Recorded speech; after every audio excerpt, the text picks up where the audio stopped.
کہ حالات جیسے بھی ہوں جناب، جو مرضی ہو جائے، جیسی مرضی مشکلات آ جائیں، ہم حضور کی ناموس کے لیے غازی صاحب آپ کے مشن پر، آپ کے نعرے کے ساتھ جو آپ نے دنیا سے جاتے ہوئے لگایا، اس کے ساتھ ساتھ ہمیں مر کھڑے ہیں۔ میری طبیعت خراب ہے، میں لندن علاج کرانے جا رہا ہوں۔ میں نے کہا ادھر آ، جنہوں نے آزادی کی جنگیں لڑنی ہو، جن کے پاس مشن ہو، جن کے اندر قوم کا درد ہو، ان کو تو سارے ڈاکٹر کے پینل نے بیٹھ کے کہا علامہ صاحب اگر آپ اپنے آپ کو آرام نہیں دیں گے تو آپ کی کمر کی درد مزید بڑھتی جائے گی اور اس میں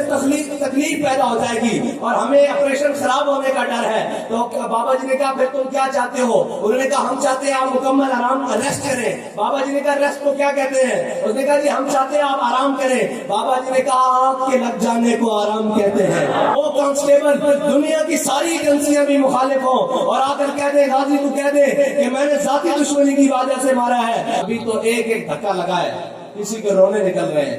کوئی جناب کوٹوں کے چکر۔ میں نے کہا ہمارا شہر بھی تو رہا ہے 5 سال جی 5 سال، اور کسی نے جناب سنا بھی نہیں، بلکہ بعد میں جو تصاویر اور ویڈیوز آئی ان میں بھی جناب مسکرا کر غازی صاحب کیا کہہ رہے ہیں کہ ممتاز حسین قادری حضور کی ناموس رسالت کے لیے ہمیشہ پرعزم ہے اور ہمیشہ رہے گا۔ یعنی جان دے دی، جان دی، اور کسی ایک حرف سے بھی واپس نہیں لیا۔ یہاں پہ تو جناب دن رات سافٹ ویئر اپڈیٹ ہوتے ہیں، صرف اتنی دیر اٹھانے کی بات ہے، کسی کا سافٹ ویئر اپڈیٹ ہو گیا، کسی کا بات ہو گئی۔ میں نے کہا اقبال نے کیا خوب کہا تھا، جس کا عمل بے غرض ہے اس کی جزا کچھ اور ہے۔ غازی صاحب نے اپنے عمل مبارک سے جب حضور کی ناموس پر پہرا دیا تو پھر غازی صاحب کی جناب ناموس رسالت کے ساتھ ساتھ غازی صاحب کے اس دن جس دن غازی صاحب نے اس ملعون کو واصل جہنم کیا تھا، پھر غازی صاحب کے چاہنے والوں نے غازی صاحب کے بعد بھی شمع نہیں جلنے دی۔ انہوں نے کہا شمع اب حضور کے دین کی جلے گی، شمع اب ناموس رسالت کی جلے گی، شمع اب ختم نبوت کی جلے گی۔ اس دھرتی کے اوپر اب کسی گستاخ رسول کی شمع نہیں جل سکتی۔ جب سارے منہ چھپا کر اندر بیٹھ رہے تھے، سارے اپنے اور بیگانے سودے کر رہے تھے، سارے جناب پسے پردہ جا کر سلام دعائیں اور چائے پیالی اور اپنے سلام دعائیں بنا رہے تھے، اس وقت بھی غازی صاحب کے جان نثاروں نے غازی صاحب کے مشن سے ایک قدم بھی پیچھے نہیں ہٹایا۔ بلکہ اس وقت بھی جب جناب ملک صاحب جناب بابا جی علیہ رحمہ کے پاس گئے تو کہا جناب مایوس ہو چکا ہوں، تو بابا جی نے گردن آگے بڑھا کر کہا تھا مولوی خادم کی گردن حاضر ہے حضور کی ناموس کے لیے، آگے سے کاٹ دیں۔ ہم بھی غازی صاحب کے مزار پر آ کر یہی کہنے آتے ہیں کہ حالات جیسے بھی ہوں جناب، جو مرضی ہو جائے، جیسی مرضی مشکلات آ جائیں، ہم حضور کی ناموس کے لیے غازی صاحب آپ کے مشن پر، آپ کے نعرے کے ساتھ جو آپ نے دنیا سے جاتے ہوئے لگایا، اس کے ساتھ ساتھ ہمیں مر کھڑے ہیں اور اس عزم کے ساتھ کھڑے ہیں کہ ہماری گردن یہاں سے کاٹ لی جائے یا یہاں سے، آگے سے یا پیچھے سے، دائیں سے بائیں سے، ہم یہی کہیں گے کروں تیرے نام پہ جاں فدا، نہ بس ایک جاں دو جہاں فدا، اور 2 جہاں سے بھی نہیں جی بھرا، کروں کیا کروڑوں جہاں نہیں۔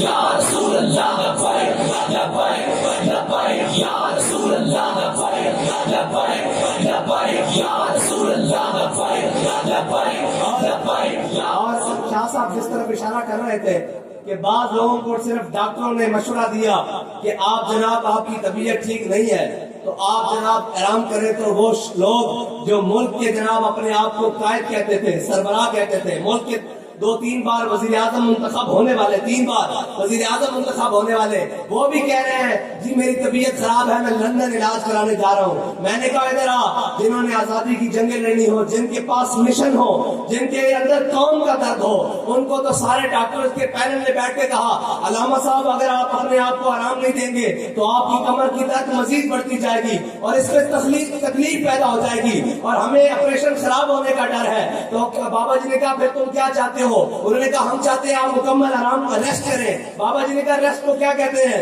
اس نے کہا جی ہم چاہتے ہیں آپ آرام کریں۔ بابا جی نے کہا آنکھ کے لگ جانے کو آرام کہتے ہیں، آنکھ کے